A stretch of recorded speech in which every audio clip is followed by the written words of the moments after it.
Look closely at the image on your screen right now, because once you understand the mechanism hidden within this picture, you will never see your life the same way again, for this is not just digital art, it is a terrifyingly accurate map of the economic and psychological hierarchy that governs your entire existence. Look at the three figures in the darkness. Notice that they are not equal. Two of them are on their knees scrambling in the dirt, desperate to pick up broken shards of light that have fallen to the ground, while the third figure stands in the center, calm and composed, holding the cube that generates the light. This is the perfect metaphor for the reality you live in every single day, because 99% of the population has been psychologically and educationally programmed to be the figures on the left and right, fighting for fragments, fighting for scraps, fighting for the leftovers of value that someone else created. We call this the scavenger trap, and it is a hidden rule of success that is rarely spoken about, because the entire stability of the global economy depends on you not understanding it. The system requires scavengers. It requires millions of people to believe that the only way to survive is to compete viciously for limited resources, for limited jobs, for limited attention, and for limited money. They teach you from the moment you enter the school system that resources are scarce,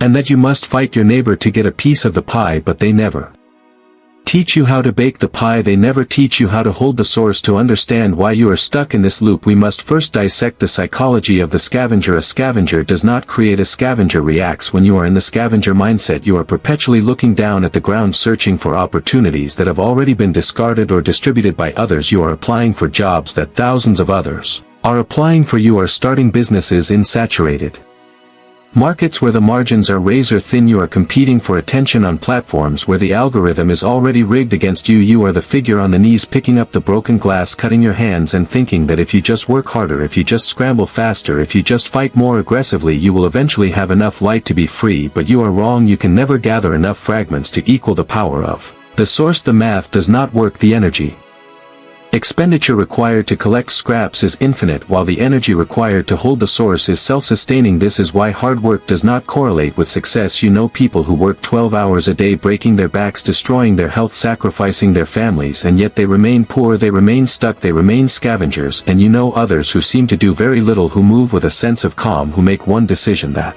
generates more wealth than a scavenger makes in a lifetime. This brings us to the most uncomfortable truth of all. The game is not rigged against you. The game is designed to filter you. The barrier to entry for the figure in the center, the one holding the source, is not money, and it is not luck. The barrier is a fundamental shift in perception that most people are too terrified to make. To hold the source, you must stop looking for what is already there and start looking for what is missing. You must stop consuming and start structuring. The figure in the center is an architect. The architect understands that value is not found, value is generated. But why is this mindset so rare? Why do the masses instinctively drop to their knees to fight for the shards? The answer lies in our evolutionary biology and how it has been weaponized by modern institutions. For thousands of years, human survival depended on scavenging. We were hunter-gatherers. If we did not find food, we died. If we did not find shelter, we froze. Our brains are hardwired for scarcity. We have a biological alarm system that screams at us to grab whatever is in front of us right now, because tomorrow it might be gone. This is the scarcity instinct. The architects of society, the people who build the systems, the corporations, the governments, and the educational institutions know this. They understand your biology better than you do. They have built a world that triggers your scarcity instinct constantly.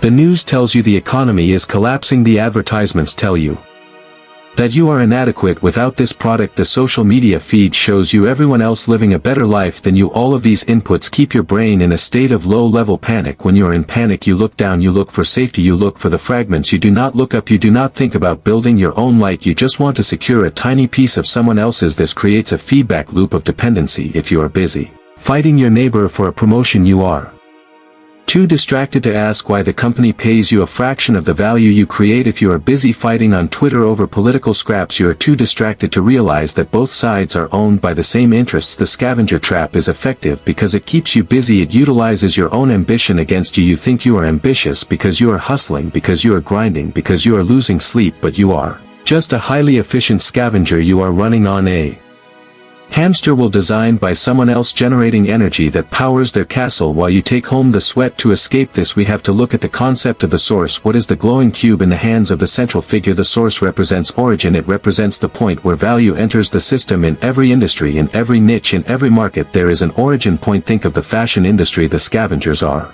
the consumers buying the clothes, and even the retail workers Selling the clothes slightly above them are the influencers wearing the clothes for attention, but the source is the designer, the brand owner, the one who decided what is cool before anyone else knew it existed. The source determines the rules. When you hold the source, you do not compete. Competition is for the people on the ground. The central figure in the image is not fighting the other two. He is not even looking at them. He is irrelevant to their struggle, yet he controls the outcome of their struggle. If he crushes the cube, the light goes out and the scavengers have nothing left to fight for. This is the position of true power. It is the position of sovereignty, but reaching this position requires a painful detachment from the herd. You have to be willing to stand up when everyone else is kneeling. You have to be willing to walk away from the pile of shards that everyone is fighting over. This is the terrifying part. When you decide to leave the scavenger trap, the first thing you feel is isolation. You look around and see everyone you know, your friends, your family, your colleagues, still on the ground, still scrambling. They will call you crazy. They will tell you that you are arrogant. They will say, who do you think you are to try and hold the source? Just take your shard and be grateful. This social pressure is the electric fence around the trap. It keeps you in line. It keeps you compliant. The scavenger trap relies on social validation to enforce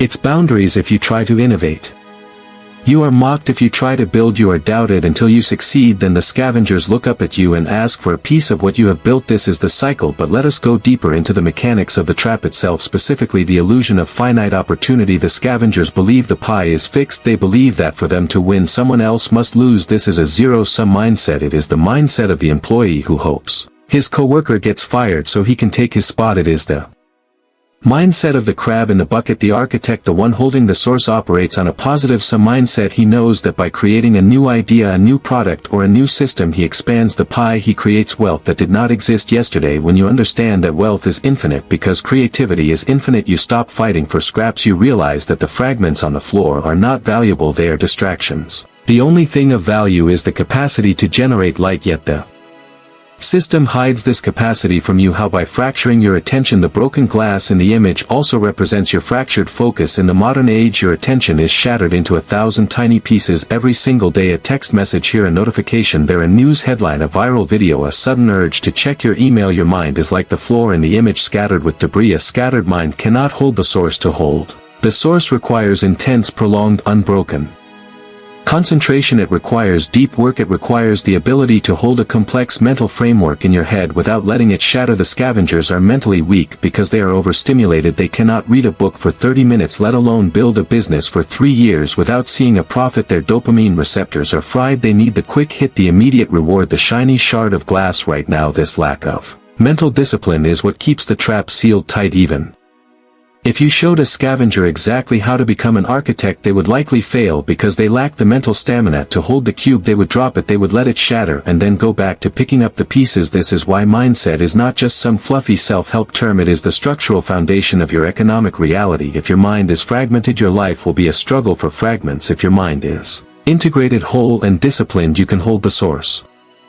We have to examine the history of this conditioning because it did not start with smartphones and it did not start with you. It started with the Industrial Revolution. The factory model of education was designed to produce obedient workers, not creative thinkers. The industrialists of the 19th century needed people who could follow instructions, who could do repetitive tasks without complaining, and who were smart enough to run the machines but not smart enough to realize they were being exploited. That system has not changed. It has only been digitized now. Instead of standing on an assembly line, you are sitting in a cubicle or staring at a screen, but the dynamic is exactly the same. You are trading the prime hours of your life, the hours when you have the most energy and clarity, for a fixed wage that is calculated to be just enough to keep you alive and working but not enough to set you free. This is the subsistence trap. The shards on the floor represent subsistence, just enough to get by, just enough to pay the rent, just enough to buy the new car, to impress people you do not like. The system is calibrated perfectly. If they gave you too little, you would revolt. If they gave you too much, you would become independent. So they give you the shards and you fight for them. You fight so hard that you forget there is another way to live. This leads to the concept of the golden handcuffs, where comfort becomes the enemy of growth. The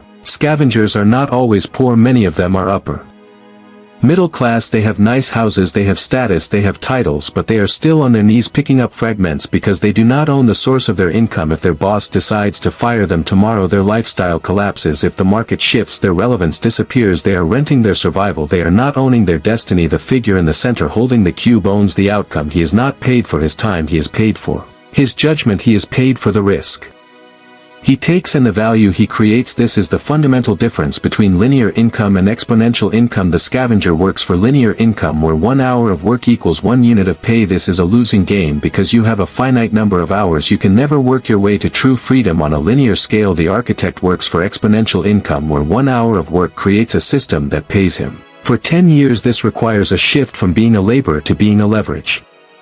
Master leverage is the tool that amplifies your effort. The scavengers use no leverage. They use only their own hands and their own time. The architect uses capital. He uses code. He uses media, and he uses other people's time to hold the source higher. This is why the gap between the rich and the poor is widening. It is not just corruption, although that exists. It is primarily because those with leverage are moving at the speed of technology while those without leverage are moving at the speed of manual labor. But the most dangerous part of the scavenger trap is that it feels safe. The herd offers a false sense of security when everyone around you is doing the same thing. It validates your behavior even if that behavior is self-destructive. You look at your friends and they are all stressed, they are all tired, they are all waiting for the weekend, so you assume this is normal. You assume that life is supposed to be a struggle, punctuated by brief moments of escape. This normalization of misery is the glue that holds the trap together. If you attempt to leave, if you attempt to stand up, the herd will try to pull you back down, not because they hate you but because your success forces them to confront their own failure. If you succeed in holding the source, it proves that their struggle was unnecessary. It proves that they could have stood up too, but they were too afraid. This is why the tall poppy gets cut. This is why the crab pulls the other crab back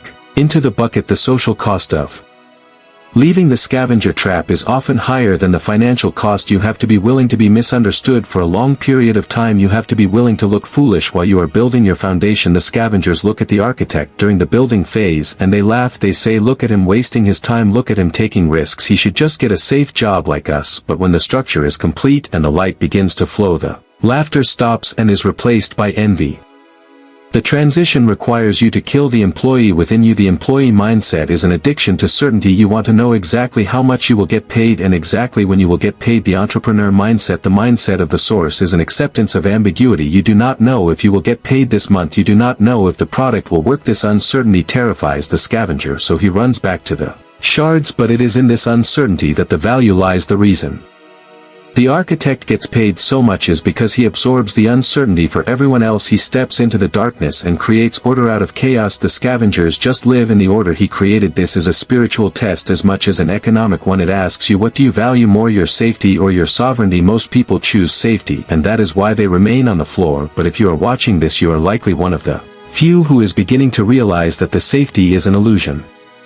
The job is not safe, the pension is not safe, the economy is not safe. The only true safety lies in your ability to produce value directly to the market without a middleman controlling the faucet. Once you understand this, the fear of leaving the herd diminishes and is replaced by the fear of staying. The pain of regret weighs tons while the pain of discipline weighs ounces. The scavenger chooses the immediate pleasure of the fragment and pays the price of regret for a lifetime. The architect pays the price of discipline up front and enjoys the freedom for a lifetime. Now we must address the mechanism of distraction used to keep you looking down. The modern world is an attention extraction economy. The most brilliant minds of our generation are not working on curing cancer or going to Mars. They are working on algorithms designed to keep you scrolling, to keep you clicking, to keep you addicted to the shards of information that have no value. Every time you scroll through a feed, you are a scavenger picking up digital trash. Every time you get into an argument in the comments section, you are a scavenger fighting for emotional scraps. The architect does not consume, he produces. He uses the internet as a distribution channel, not as an entertainment channel. While you are watching Netflix, the architect is building the production company. While you are buying the shoes, the architect is buying the stock. The difference is subtle in action but massive in result. It comes down to being a player versus being an NPC, a non-player character in the game of life. The scavengers are the background characters. They fill the stadiums, they pay the taxes, they follow the trends. The architects are the protagonists. They set the trends, they write the laws, they build the stadiums. To hold the source means to become the main character of your own existence, to stop reacting to the script and start writing it. But how do you actually do this? How do you drop the shards and stand up without starving? It is not about blindly quitting your job and hoping for the best. That is foolishness. It is about a strategic pivot. It is about using the resources you gather as a scavenger to build your prototype of the source. In the dark hours you work the job to survive, but you use your free time to build. You stop watching TV and you start learning skills that have leverage. You stop spending money on status symbols and you start investing in tools. The transition period is the hardest part because you are working twice as Hard for no immediate result. You are working the day job to feed your body and the night job to feed your future. This is the valley of death where most people quit. They say it is too hard, they say it is not worth it, and they go back to the comfortable misery of the trap. But if you push through, if you keep building the cube, eventually it starts to glow. Eventually the side hustle becomes the main hustle. Eventually the leverage kicks in and you can stand up fully. This is the path of the hidden rule. Now that you see the cage, we must discuss the key. The breaking point comes when you realize that the fragments you are fighting for are depreciating assets while the source is an appreciating asset. Look at the currency you work for. Money itself is a fragment that is losing value every single year due to inflation. The scavengers work harder and harder to get more money, but the money buys less and less. This is like running on a treadmill that is speeding up. Eventually you will fall. The architect does not work for money, he works for assets, he works for equity, he works for ownership of the system. When you own a business, when you own real estate, when you own intellectual property, you are on the side of inflation. Inflation hurts the consumer, but it helps the asset owner because the price of the asset goes up. This is a critical mindset shift. You must stop trying to get rich by saving shards and start trying to build wealth by owning the cube. But ownership requires responsibility. The scavenger loves to blame. He blames the government, he blames the economy, he blames his parents. Blaming is a defense mechanism. It allows you to feel like a victim rather than a volunteer in your own suffering. The moment you decide to hold the source, you lose the right to blame because you are now responsible for everything. If the business fails, it is your fault. If the team quits, it is your fault. This weight is heavy, but it is the weight of glory. You cannot have the power without the responsibility. The scavengers want the power, but they do not want the responsibility, so they stay powerless and irresponsible. Look at the relationships in the scavenger trap. They are transactional and based on utility. People befriend you because of what you can do for them, not because of who you are. It is a network of mutual usage. The architect builds relationships based on vision and alignment. He attracts people who want to build with him, not just take from him. The energy around the source is different. It is magnetic. When you are a scavenger, you have to chase opportunities. When you are the source, opportunities chase you. This is the concept of gravity in the business world. Money flows to where the value is created, not to where the need is greatest. This is a harsh rule, but it is the truth. The market does not care about your needs, it cares about your value. If you need money but provide no value, you will stay poor. If you do not need money but provide massive value, you will get rich. The paradox is that you have to stop needing and start offering. The scavengers are needy. They approach the world with an open hand, begging for something. The architect approaches the world with a closed hand, holding a solution, offering something. Shift your question from what can I get to what can I give, but do not give your time, give your solution. Giving time is slavery, giving a solution is sovereignty. This brings us to the concept of the unique mechanism. Every successful architect has a unique way of solving a problem that separates him from the noise. If you are just doing what everyone else is doing, you are a commodity. Commodities are cheap, commodities are replaceable. If you are one of 1,000 graphic designers, you are a scavenger fighting for clients on Fiverr. If you are the guy who solves a specific branding problem for a specific type of billion-dollar company, you are the source and you can charge whatever you want. The goal is to become a monopoly of one, to find a niche so specific and a solution so unique that you have no competition. When you have no competition, you have no need to scramble on the floor. You stand alone. This requires deep self-awareness. You have to know what you are good at, what you love, and what the market needs. The intersection of these three things is where the source is found. Most people ignore their natural talents because they are trying to fit into a mold created by the school system. They try to fix their weaknesses instead of doubling down on their strengths. The architect ignores his weaknesses and outsources them. He focuses 100% of his energy on his zone of genius. This is how he generates such intense light. Let us talk about the pain of the shift, because it is physical. Your body is addicted to the chemicals of your current reality. When you try to change your habits, when you try to wake up early, when you try to work, when you're tired, your body will fight you. It will send signals of fatigue, of anxiety, of doubt. This is not you. This is your biological programming trying to keep you in the known zone. The known zone is safe even if it is miserable. The unknown zone is dangerous even if it is paradise. You have to treat your body like a horse that you are riding. You are the rider. The consciousness, the body is the animal. It wants to rest, it wants to eat, it wants to sleep. You have to train it, you have to master it. The scavengers are slaves to their bodies. If they feel hungry, they eat. If they feel tired, they sleep. If they feel horny, they seek pleasure. They have no gap between stimulus and response. The architect creates a gap. He feels the urge, but he chooses the action. This self-mastery is the foundation of the source. You cannot control the world if you cannot control your own hand. You cannot build an empire if you cannot build a routine. The broken glass in the image also signifies the broken promises you have made to yourself. Every time you say you will do something and you do not do it, you Fracture your self-esteem, you stop trusting yourself, and if you do not trust yourself you cannot hold the source, because holding the source requires absolute self-belief. You have to believe you can carry the weight even when everyone else says you will drop it. The way to rebuild this trust is to start keeping small promises. If you say you will read for 10 minutes, do it. If you say you will not eat the sugar, do not eat it. Stack these small wins one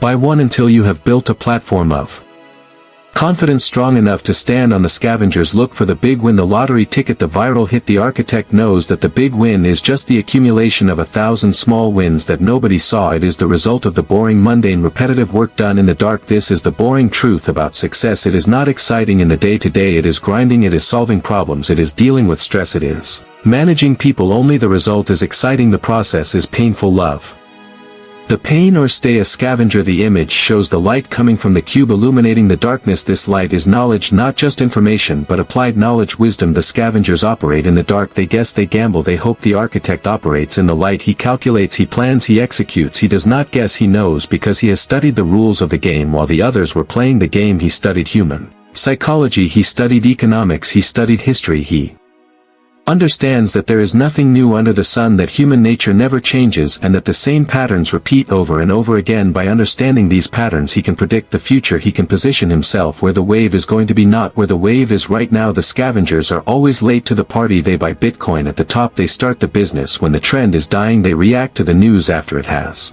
happened. The architect anticipates, he is proactive. This proactive mindset allows him to control time while the scavengers are chased by time, always running out of it. The architect commands time, he structures his life so that time works for him through compound interest, through automated systems, through delegation. He detaches his revenue from his presence. This is the ultimate goal, to be the figure standing still while the value continues to generate. Most people never reach this because they cannot let go of control. They think if they do not do it, it will not be done right, so they stay trapped in the operations forever, picking up the shards they created. The true architect builds a machine that works. Without him he builds a legacy. The shards are temporary, the source is eternal, or at least it outlasts the individual. We are building for the next generation, not just for Friday night. The scavengers have a time horizon of a week, the architect has a time horizon of a decade. Lengthen your time horizon and you will automatically stop competing with 90% of people, because nobody wants to play the long game. Everyone wants the quick fix, and that is exactly why the quick fix is the trap.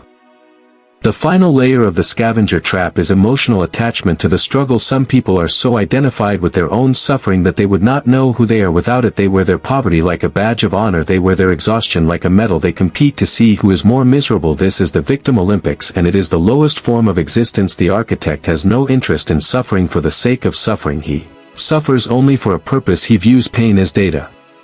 If something hurts, it means something is wrong and needs to be fixed. He does not complain about the pain, he analyzes it, fixes the source and moves on. This clinical detachment is necessary because the world does not care about your feelings. The market is a cold, unfeeling mechanism. It rewards efficiency and innovation. It punishes inefficiency and stagnation. You can cry about it, you can protest against it, or you can understand it and master it. The choice is yours. The image we started with is static, but your life is dynamic. You are not frozen in that position. You can move every day. You make a choice to either kneel or to stand. Every dollar you spend is a vote for your future self. Every hour you use is a brick in the building of your life. Are you building a prison or a palace? The scavengers build prisons made of debt, made of bad habits, made of toxic relationships. The architect builds a palace made of assets, made of discipline, made of alliances. Look at the light again. Notice that it is not just one color, it is golden. Gold represents the highest standard, it represents purity. In alchemy the goal was to turn base metals into gold. Metaphorically this means turning your base instincts, your fear, your greed, your laziness into spiritual gold, into character, into power. This is the internal work that must precede the external success. You cannot build $1 million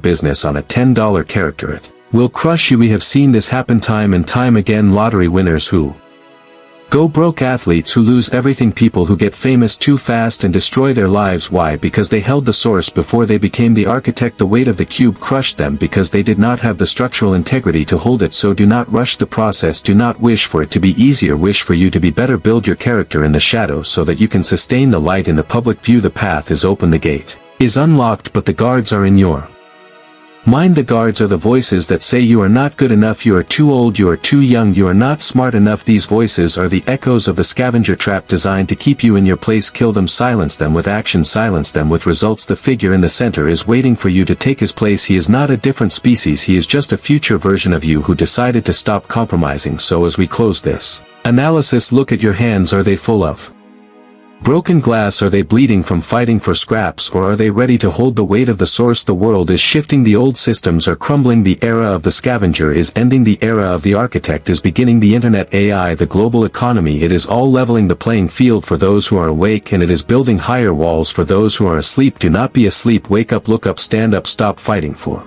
the fragments, start building the source. The rules of success are hidden only to those who refuse to look. You have now looked, you have seen the mechanism. You can no longer plead ignorance. The responsibility is now yours. If you stay on the floor, it is because you chose to. If you rise, it is because you dared to. This is the dichotomy of the modern age, the choice between comfort and greatness, between scavenging and sovereign creation. Pick up the cube, let the light burn away the fear, and never look down again.